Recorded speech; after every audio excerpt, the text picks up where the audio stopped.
오늘은 사도신경 13번째 시간으로 몸이 다시 사는 것을 믿습니다 하는 제목에 대해서 말씀을 생각해 보겠습니다. 우리가 고백하는 이 신앙의 고백 안에는, 사도신경 안에는 하나님에 대한, 그리고 예수님에 대한, 그리고 성령과 교회에 대한 우리의 믿음의 고백이 담겨 있습니다. 그리고 뒤에 세 가지는 오늘 우리에게 일어날 일에 대한 믿음의 고백이 담겨 있습니다. 세 가지 뭔가 하면 지난 생간 죄를 사하여 주시는 것과 몸이 다시 사는 것과 영원히 사는 것, 이것이 오늘 우리에게 일어날 일임을 우리가 믿습니다 하는 고백이 사도신경에 담겨 있습니다. 지난 시간에 우리가 죄를 사하여 주신 걸 믿습니다 하는 이 고백이 오늘 우리에게 왜 그렇게 중요한 고백이기에 사도신경에 담겨 있는가 하는 점들을 나누어 보았는데, 왜냐하면 딱 한마디로 말해서 우리가 다 죄인이기 때문에 그렇습니다. 우리의 본질이 죄라는 것이죠. 우리가 태어날 때부터 어머니 뱃속에 나올 때부터 죄를 갖고 태어납니다. 그래서 우리가 죄를 지어서 죄인이 되는 게 아니고 죄인으로 태어났기 때문에 죄를 짓는 것이다, 이렇게 말씀을 드렸죠. 그렇습니다. 죄는 우리의 실체입니다. 우리가 살아가면서 겪는 모든 불행하고 악한 일들은 다 죄가 가져온 증상이라고 볼 수 있습니다. 근데 사실 오늘 우리는 사실 죄에 대해서는 별로 기분이 안 좋죠. 어떤 죄에 대해서 말하는 것도 별로 좋아하지 않습니다. 그리고 죄를 용서받는다, 죄 사함을 받는다 하는 데서도 큰 감동이 없을 수도 있습니다. 이유는 뭔가 하면 우리가 얼마나 죄인인가 하는 것을 절감하지 못하기 때문에 그렇죠. 그리고 그 죄를 사함을 받는다는 게 우리에게 무슨 의미가 있는가 하는 것에서도 크게 절감하지 않기 때문에 하는 현상이라는 것입니다. 지난주에 말씀드렸지만 이에 대해서 절감하고 이 과정을 겪었던 다윗의 시를 우리가 보았습니다. 시편 다윗이 지은 시편 32편 3절 4절 말씀을 보시면 이렇게 되어 있죠. 내가 입을 열지 아니할 때에 종일 신음함으로 내 뼈가 쇠하였도다. 주의 손이 주야로 나를 누르시오니 내 진액이 빠져서 여름 가뭄에 마름같이 되었나이다. 다윗이 자신의 죄를 깨달은 다음에, 죄를 지었고 죄를 깨달은 다음에 그 죄가 눌리는 고통이 얼마나 심했는지를 그 시를 통해서 고백한 내용입니다.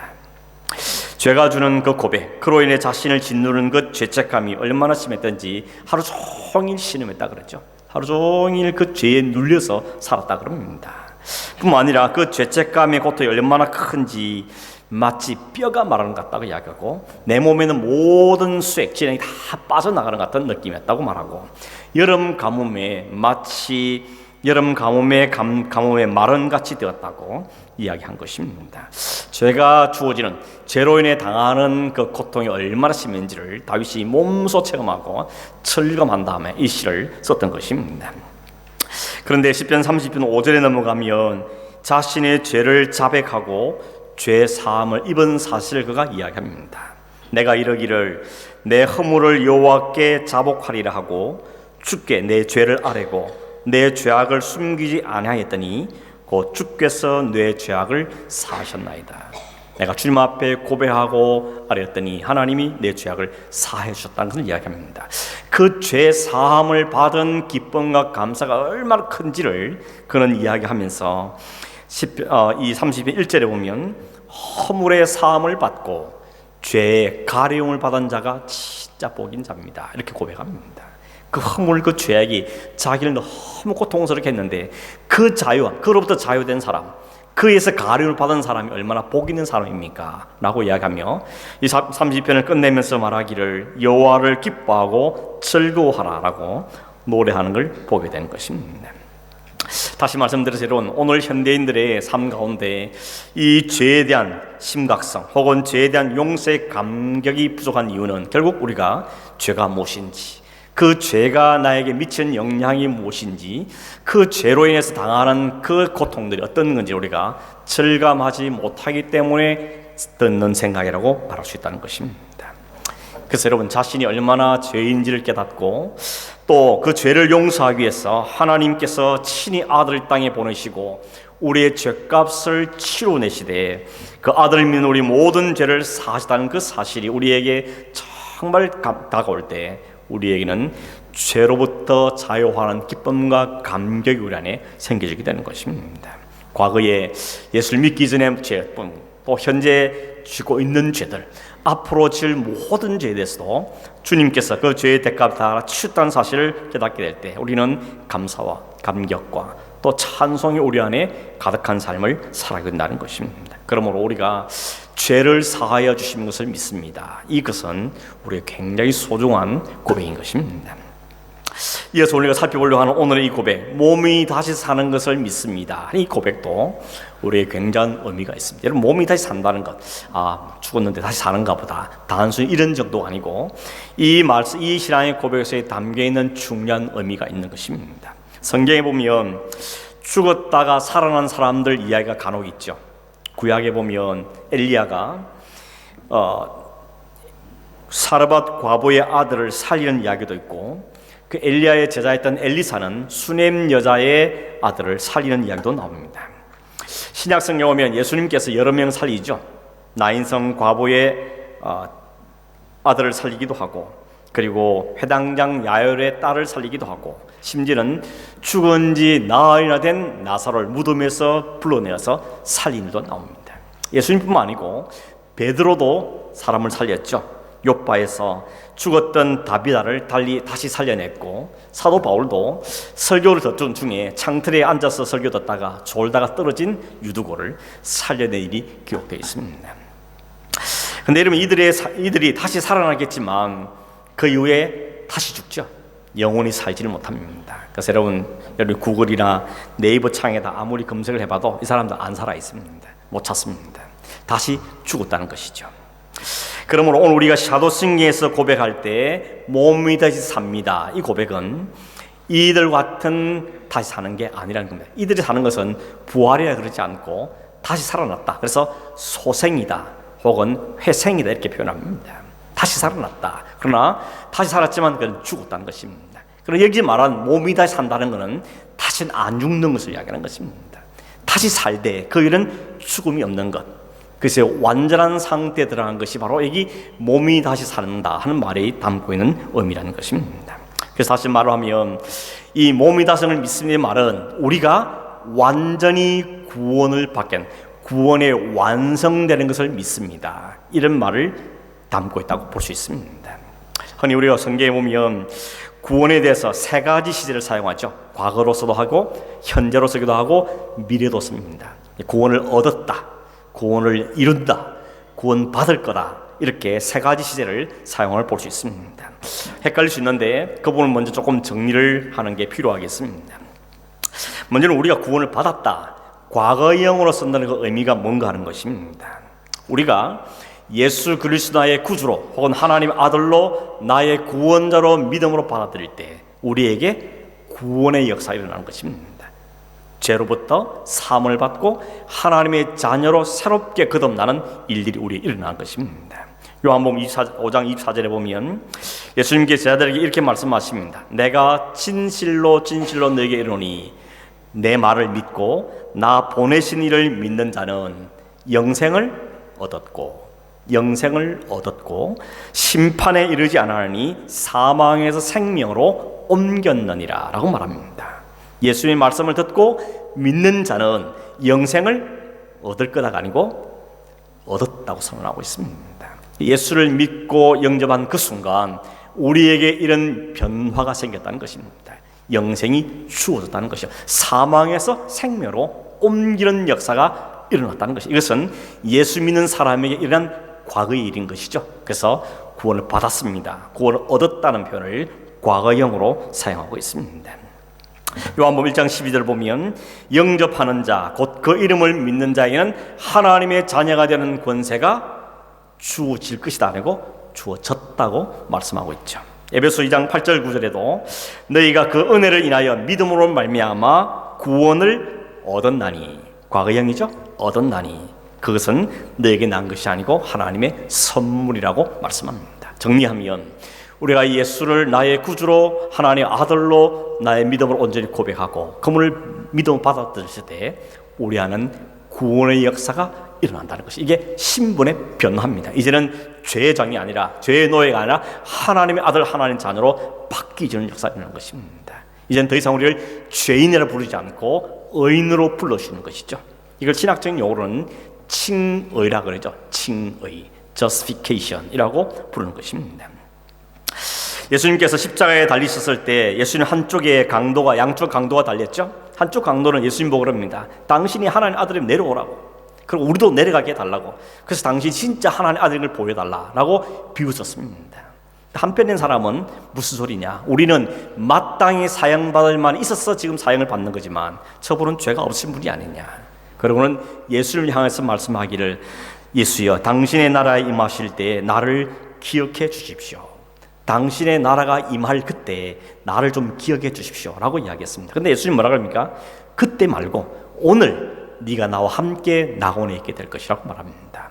예수를 나의 구주로 받아들이는 그 순간, 그 날짜, 그 시간에 하나님의 자녀가 되어지는 사실을 주님께서 말씀하고 있는 것입니다. 그게 바로 칭의, justification이라고 말하는 것입니다. 이 용어는 법정에 사용하는 용어죠. 판사가 땅 당신은 무죄라고 선언해 주는 거죠. 이제는 네가 의로운 자가 됐다, 의인이라고 인쳐주는 것, 그게 바로 칭의, 그걸 구원의 과경이라고 말하는 것입니다. 구원의 현장은 뭐냐 하면 로마서 6장 3절 4절 말씀에 보면 이렇게 기록되어 있죠. 무릇 그리스도 예수와 합하여 세례를 받은 우리는 그의 죽으심과 합하여 세례를 받은 줄을 알지 못하느냐. 그러므로 우리가 그의 죽으심과 합하여 세례를 받음으로 그와 함께 장사되었나니 이는 아버지의 영광으로 말미암아 그리스도를 죽은 자 가운데서 살리심과 같이 우리로 또한 새 생명 가운데서 행하게 하려 하심이라. 우리가 세례를 받죠. 세례 받는 의미가 뭡니까? 우리는 예수와 함께 십자가에 죽습니다. 그리고 예수님과 함께 다시 살아났습니다 하는 것을 고백하고 표현한 예식이 바로 세례입니다. 그러면 세례를 받은 사람에게는, 우리에게 이제는 죄에 대한 모든 생명이 죽어지고 하나님의 새 생명을 부여받게 됩니다. 이때부터 우리는 새 생명 가운데 사는 삶이 시작되는 것입니다. 이건 뉴 라이프가 시작되는 것입니다. 믿음으로 새 생명을 받은 사람에게 이제 주님의 성품을 닮아가고 주님의 마음, 주님의 영성, 주님의 스피릿을 가지고 주님을 닮아가는 삶을 살아가는 삶이 우리에게 시작된 것입니다. 이건 계속 진행되는 것입니다. 그래서 구원의 진행형이 ing죠. 진행형이라고 말하는 것입니다. 이 구원의 현재성을 가리켜서 신학적인 용어로는 성화라고 그럽니다. 성화, sanctification이라고 부르는 것이죠.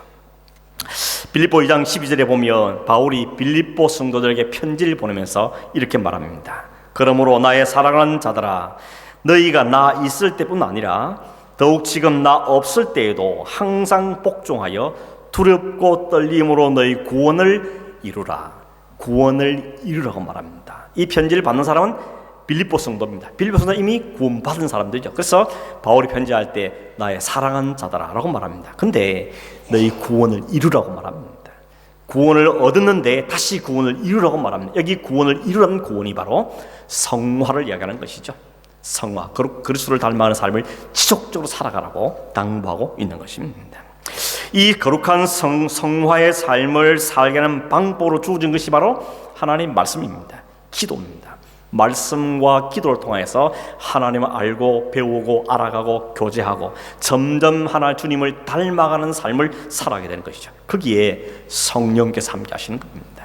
성령이 그 말씀을 통하여서 우리에게 깨닫게 하고 배우게 하고 깨우치게 하고 그를 회개하게 하고 이 삶을 살아가면서 우리를 주님을 알고 배워가는 닮아가는 삶을 살게 하는 게 성령의 역사예요. 그래서 성화도 사실 우리의 실력으로 하는 것이 아니고 성령의 열매로 나타나는 삶이라고 볼 수가 있다는 것입니다. 로마서 6장 14절에 보면 죄가 너희를 주장하지 못하리니 이는 너희가 법 아래에 있지 아니하고 은혜 아래에 있습니다. 더 이상 죄 아래 있지 않다고 말해요. 그러므로 우리가 거룩한 하나님 백성의 삶을 살아갈 때, 이 성화의 삶을 살아갈 때 실패도 합니다. 넘어지기도 하고. 그러나 그 가운데서 우리가 실망하지 않은 이유가 뭔가 하면 이젠 더 이상 우리가 법 아래 있지 않고 하나님 은혜 아래 있다고 말씀합니다. 성령을 붙잡고 계시기 때문에 우리를 반드시 목적지까지 이끌고 가시기 때문에 지금 당장 넘어져 자빠지돼서 너무 실망하지 말라고 권면하는 말씀을 보게 되는 것입니다. 마지막 구원의 미래형은 뭔가 하면 한마디로 말하면 구원의 완성을 이야기하는 것입니다.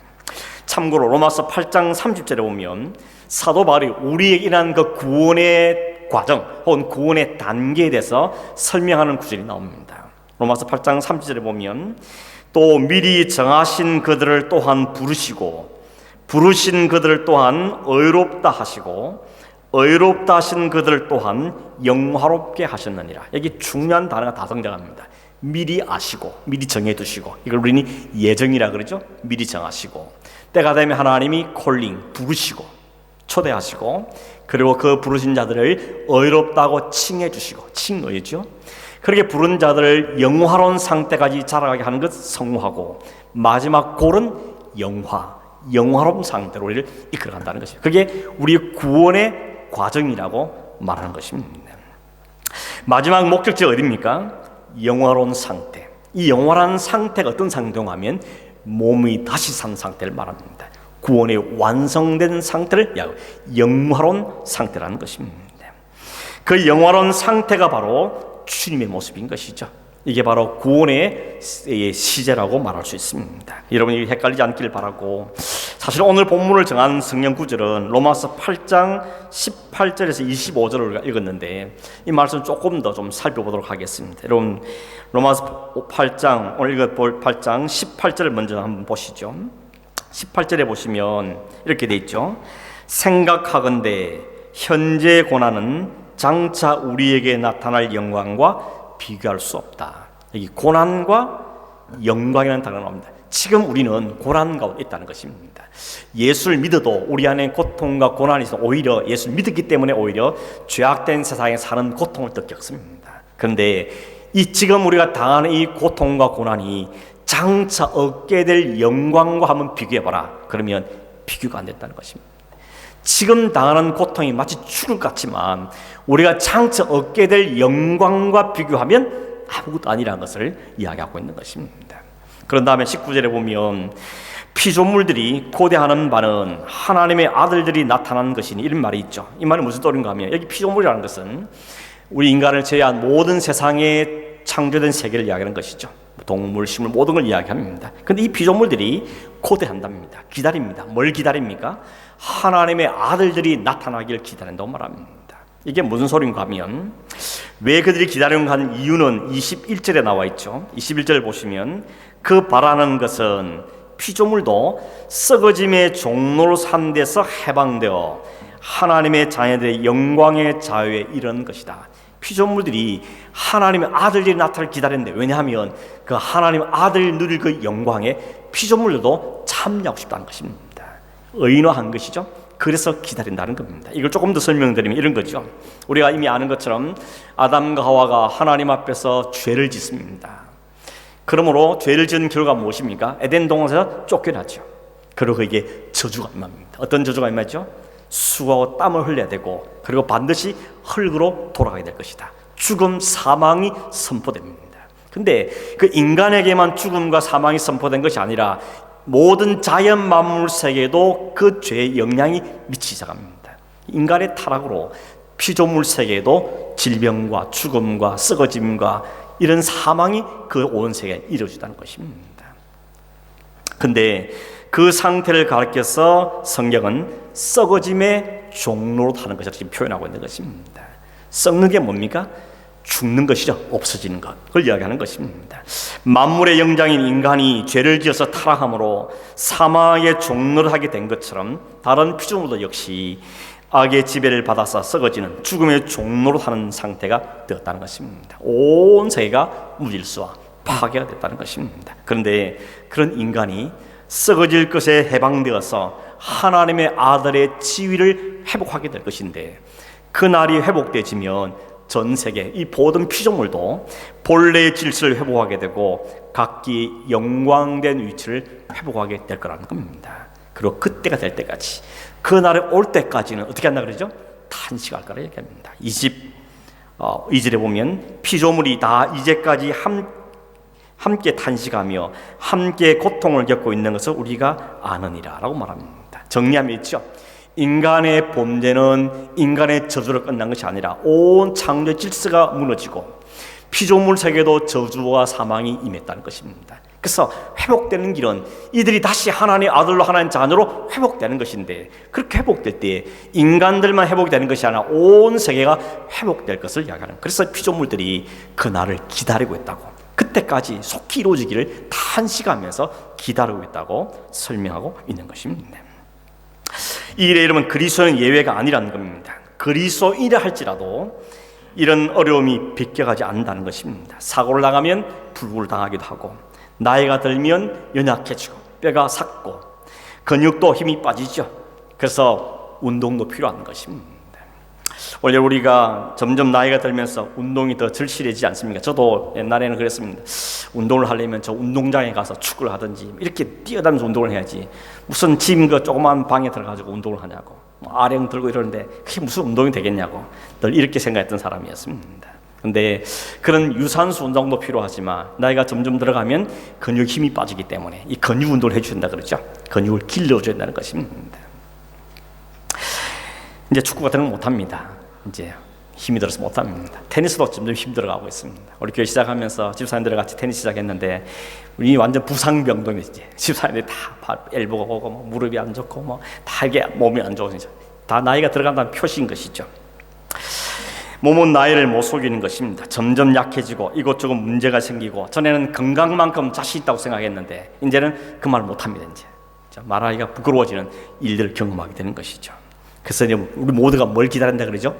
몸의 속량을 기다린다고 말하죠. 23절을 보시면 그뿐 아니라 또한 우리 곧 성령의 처음 익은 열매를 받은 우리까지도 속으로 탄식하며 양자될 것 곧 우리 몸의 속량을 기다리라.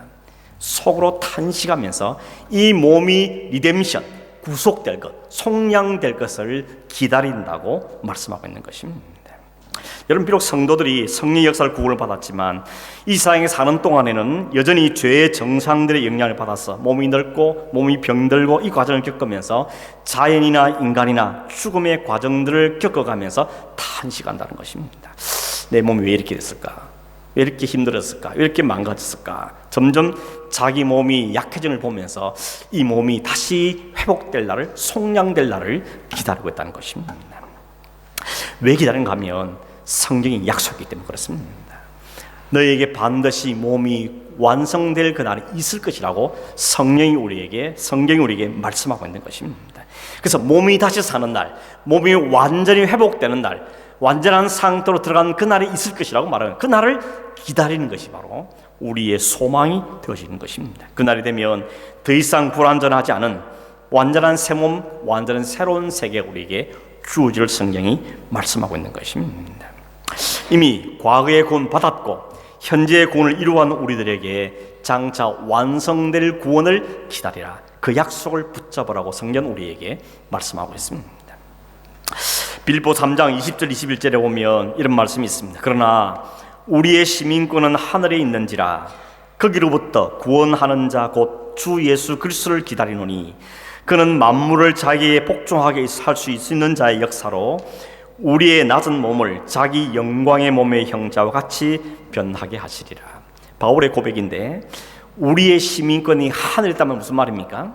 우리가 지금 사는 곳이 진짜 영원히 살 곳이 아니고 우리가 진짜 소속은 하나님 나라라는 것입니다. 여기 사는 땅은 나그네고 여기 살다가 우리 진짜 하나님 살게 그 나라로 가게 될 것을 설명한 것이 우리의 시민권이 하늘에 있다고 말하는 것입니다. 그러므로 땅의 것만 바라보지 말고 하나님 우리 영을 살 것을 소망하며 살라고 우리에게 말씀하고 있는데, 그 나라의 주인이신 예수 그리스도 다시 오실 거 약속하셨는데 그 날을 기다리는 것입니다. 근데 오늘 성경에 보면 그 예수님이 어떤 분인가 하면 자기가 모든 완전한 몸으로 부활하신 것처럼 우리의 낮은 몸도 자신의 영광스러운 몸처럼 변하게 하실 것이라고 우리에게 말씀하고 있는 것입니다.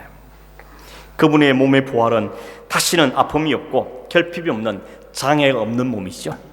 구원의 완성을 말하는 것입니다. 완전한 몸으로의 변화를 이야기하는 것입니다. 이미 우리 가운데 몸 한번 안 아파본 적이 없으시죠? 안 아파본 적이 없을 겁니다. 다 아파본 경험을 했을 겁니다. 몸이 아프면 어떻습니까? 귀찮죠. 일단은 밥 먹는 것도 귀찮고 뭘 하는 것도 귀찮고 점점 삶맛을 잃어갑니다. 이렇게 살아야 되나 이런 마음이 들죠. 살 소망도 사라지죠. 심지어는 그만 살고 싶다, 이런 마음까지 드는 게 우리의 몸에 갖고 있는 한계인 것입니다. 제가 얼마 전에 제가 잘 아는 권사님이 계시는 요양원을 간 적이 있는데, 이 연세 많으신 권사님께서 이제는 사람을 못 알아봅니다. 전에는 가끔씩 가면 그래도 얼굴도 알아보시고 뭐 이랬는데, 이제는 얼굴 못 알아보십니다. 그냥 누워 계시고 멀뚱멀뚱 쳐다만 보십니다. 권사님 연세가 어떻게 되시면 물어보면 모른답니다. 아마 100세는 넘었을 거라 이야기하시는데, 그분이 젊었을 때는 날아다니는 분이었거든요. 온 교회 살림 다 맡아 하신 분이고, 밤을 새워 기도하신 분이었고, 호랭이 같은 권사님이셨는데, 이제는 힘이 다 빠져서 아무도 할 수 없어서 교회도 못 가고 요양원에 누워만 계십니다. 몸이 아프고 힘이 들고 병이 들면 얼마나 안타깝습니까? 믿음이 있으니까 그래도 참을 수 있고 정할 수 있다고 생각하지만, 사실 그렇게 되면 참 견디기 쉽지 않죠. 믿음이 있으니까 적응도 하고 또 참을 수 있다 생각하지만, 실제 그 상황이 되면 그렇게 만만한 것이 아닌 것입니다. 하루하루 사는 게 버겁죠. 하루가 뭡니까? 한순간 사는 것도 버거워지는 것입니다. 혹여나 우리 친척 가운데 혹은 집안의 가운데 장애를 가진 아이를 두신 부모님이 계시면, 아이를 바라볼 때 얼마나 마음이 안타깝습니까? 다른 아들처럼 마음껏 뛰어놀고 학교 공부도 하고 뭐 싸워 얻어터지기도 하고 뭐 또 직장생활도 하고 결혼도 하고 그렇게 사는 걸 얼마나 바라는데, 그렇지 못한 아이를 바라면 얼마나 마음이 안타깝고 마음 필평생 마음에 짐을 주고 사는 것입니다. 혹은 가족과 누군가가 먼저 세상을 떠나면 그 고통과 슬픔이 얼마나 큽니까? 물론 우리가 믿음이 있으니까 그 가운데서 찬송도 하고 부활의 소망을 말하지만, 사실 다시는 이 세상에 볼 수 없다는 그 슬픔이 가끔씩 몰려올 때 그 고통과 그 아픔이 얼마나 큽니까? 사랑하는 가족을 이 세상에서 더 이상 볼 수 없다는 것이 고통이죠. 슬픔인 것입니다. 얼마 전에 각각 계시는 목사님 한 분이 미국에 계시는 어머니가 돌아가셨다고 전화가 왔습니다. 아마 주일 지나고 미국 갔다 와야 될 것 같다고. 그러면서 그 말 하다가 복 받쳐서 오해하시는 겁니다. 목사입니다. 믿음도 있습니다. 부활의 소망도 있습니다. 그 어머님이 신앙생활 잘하신 분입니다. 그럼에도 불구하고 다시는 이 땅에서는 볼 수 없다는 사실 때문에 절규하고 고통하는 당하는 것을 보게 되는 것입니다. 전도서 3장 19절 20절에 보면 이런 말씀이 있습니다. 전도서 3장 19, 20절에 인생이 당하는 일을 짐승도 당하나니 그들이 당하는 일이 일반이라. 다 동일한 호흡이 있어서 짐승이 죽음같이 사람도 죽으니 사람이 짐승보다 뛰어남이 없으면 모든 것이 헛됨이로다. 다 흙으로 말미암음으로 다 흙으로 따라가니 다 한 곳으로 간다. 죽음 앞에 동물이나 식물이나 인간이나 다 똑같다는 것이죠. 별 다를 바 없다는 것입니다. 다 헛되다고 말합니다. 만약에 몸이 다 사는 게 없다면, 몸이 다 사는 게 없다면, 다 흙으로 들어가서 끝이라면 짐승이나 사람이나 별 다를 바 없는 것이 다 헛된 것입니다. 사람이 지금 나을 게 없다고 선언하고 있는 것입니다. 여러분, 죄의 정상으로 병에 걸리죠. 장애를 가지고 태어나기도 하고 사고를 당해 불구가 되기도 합니다. 한때는 건강한 자신이었지만 이제는 건강한 자신을 다 사라지는 경우도 많습니다. 그래서 만일 다시 사는 소망이 없다면 이게 얼마나 허무합니까? 얼마나 헛된 일이겠습니까? 우리는 그것을 끝나길 바라지 않고 다시 만나기를 소망하죠. 그래서 우리가 헤어질 때 뭐라 그럽니까? See you again, 그러죠? 또 보자. 오늘 헤어지면서 또 못 만날 기대하지 않고 내일 또 볼 것으로, 다음 주 또 볼 기대하죠. 오늘 여러분 예배드리러 가면서 See you again이죠. 다음 주 또 볼 것을 기대하는 겁니다. 사람들의 마음 깊은 곳에는 헤어질 때 다시 보고 싶은 마음이 있는 것입니다. 예수님도 하늘을 쳐다보며 하늘 올라가시는 그 예수님 쳐다보는 그 제자들이 뭐라고 했습니까? 얘들아, 내가 간 것을 너희들이 본 그대로 다시 올 거다. See you then, see you again. 다시 볼 거다. 너무 걱정하지 말아라. 그날까지 성령이들 지킬 것이다 라고 하나님이 예수님께 약속하셨습니다. 주님이 우리가 만날 날이 있을 것이라 분명하게 약속하십니다. 근데 그날은 놀라운 날입니다. 몸이 다시 사는 날입니다. 완전한 몸으로, 영원한 몸으로, 완벽한 몸으로 새로워지는 날이 바로 그 날이라고 말씀하고 있죠. 사도 바울이 고린도서 15장에서 부활에 대한 말씀을 아주 강력하게 이야기합니다. 대표적인 부활에 대한 성경이 고린도서 15장이죠. 그 15장에 보면 사람들이 바울이 죽은 예수님 십자가 죽음과 부활에서 막 설교를 하니까, 아니 죽은 자 어떻게 살아나냐고 그런 질문들을 쏟아놓습니다. 거기에 대해서 바울이 죽은 자의 부활에서 장황하게 설명한 것이 바로 고린도서 15장에 있는 내용입니다. 15장 전체 읽으면 좋겠지만 그중에 몇 구절을 뽑아서 읽어보면 먼저 35절에서 38절 말씀을 한번 보겠습니다. 같이 한번 읽어볼까요? 시작. 누가 묻기를 죽은 자들이 어떻게 다시 살아나며 어떠한 몸으로 오느냐 하리니 어리석은 자여 네가 뿌리는 씨가 죽지 않으면 살아나지 못하겠고 또 내가 뿌리는 것은 장래의 형체를 뿌리는 것이 아니요 다만 밀이나 다른 것의 알맹이 뿐이로되 하나님이 그 뜻대로 그에게 형체를 주시되 각 종자에게 그 형체를 주시느니라. 바울이 우리의 부활을 설명하기 위해서 자연 현상을 들어서 설명하는 것입니다. 씨를 뿌리고 나면 우리가 보기에는 씨가 썩어서 없는 것처럼 보이지만 그 씨가 없어진 게 아니죠. 그 안에 생명이 있어서 거기서 싹이 튀어나오고 거기서 나무가 되고 거기서 꽃이 피고 거기 주렁주렁 열매가 맺히려 너희 보지 않냐는 것입니다.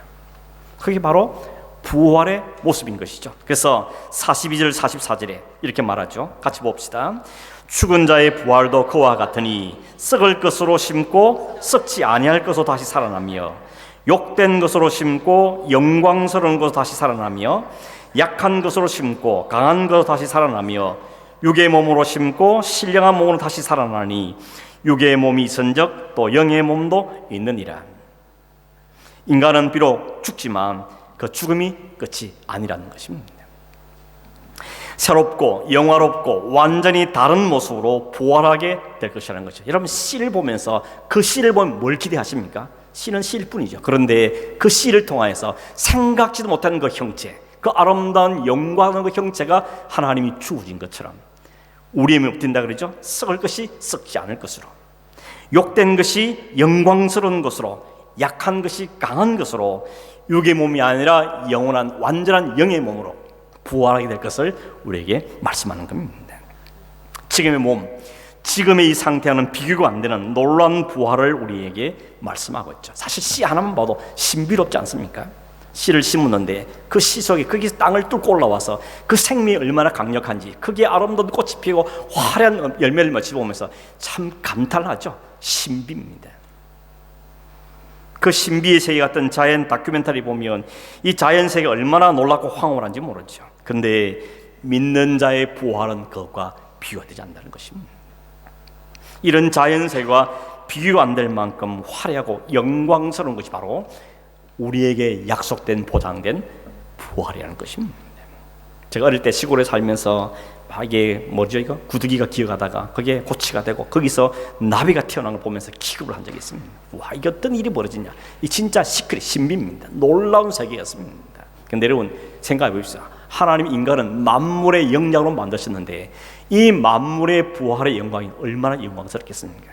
한낱 그 나비 하나도 혹은 그 동물 하나도 그렇게 부활한 모습이 아름답다면 하나님 우리에게 약속하신 그 부활의 영광이 얼마나 크고 귀할지 모른다는 것입니다.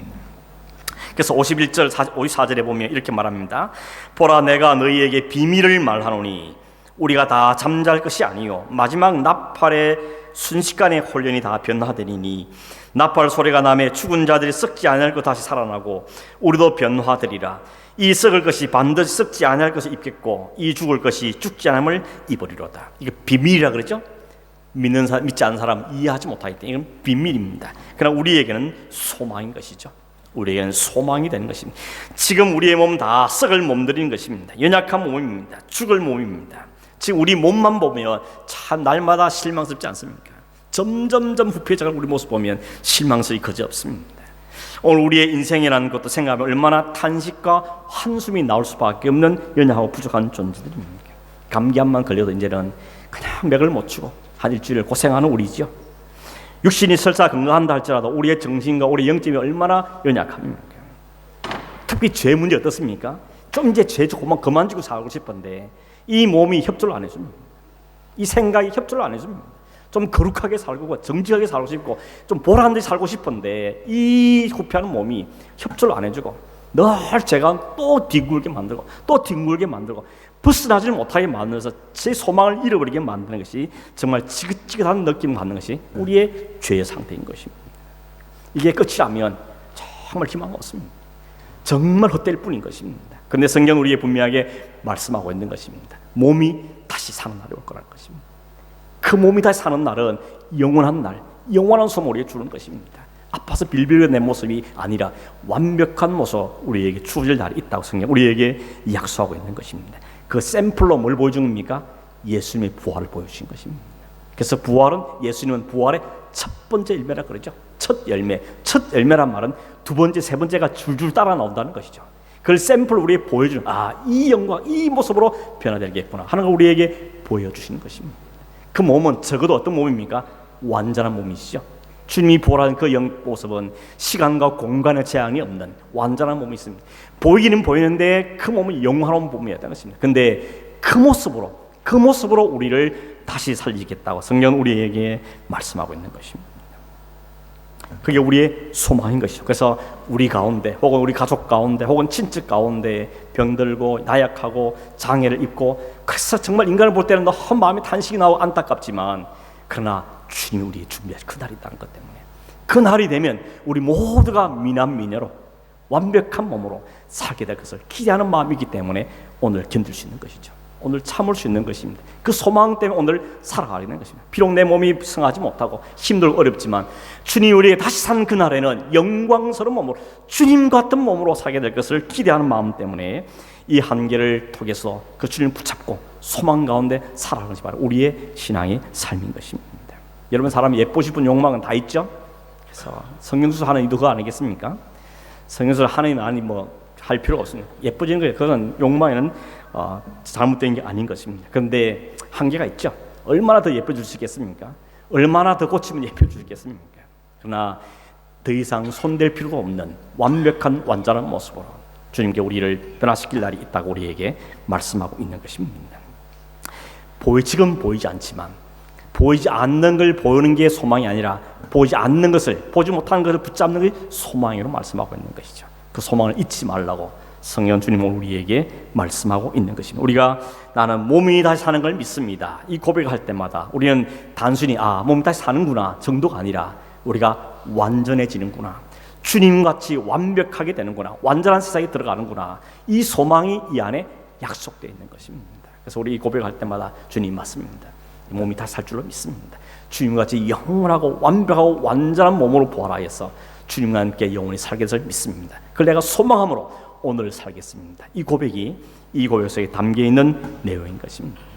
여러분, 우리만 바라보면 참 실망스럽고 탄식 가운데 살 수밖에 없는 들이지만, 그러나 주님 약속의 말씀을 부여잡고 우리의 상황과 환경과 처지가 어떠하든지 이 소망 갖고 승리하고 견디며 감사하고 믿음의 걸음을 잘 걸어가는 소원한 삶이 되기를 주님으로 축원합니다.